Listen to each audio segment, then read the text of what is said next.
After the case study of Ranjan and Rama, let us come to the third case study of Arun. Arun has 7 acres of land. He is one of the few persons in village to receive bank loan for cultivation. The interest rate on the loan is 8.5% per annum and can be repaid anytime in the next 3 years. Arun plans to repay the loan after harvest by selling a part of the crop.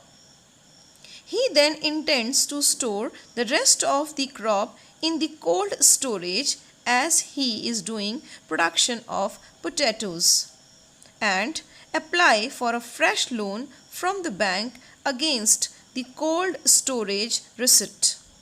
The bank offers this facility to the farmers who have taken crop loan for them.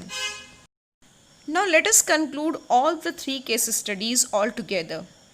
In the first case study, Ranjan is dependent on the informal sector of credit as he is taking loan from either money lender or from village trader.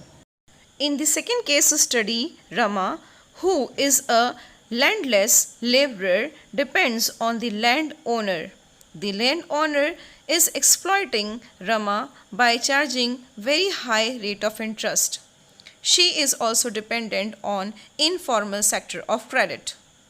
In comparison of Rama and Ranjan, Arun's situation is far better as he is dependent on bank to take the loan. Bank neither charges high rate of interest nor it is asking before the time to repay.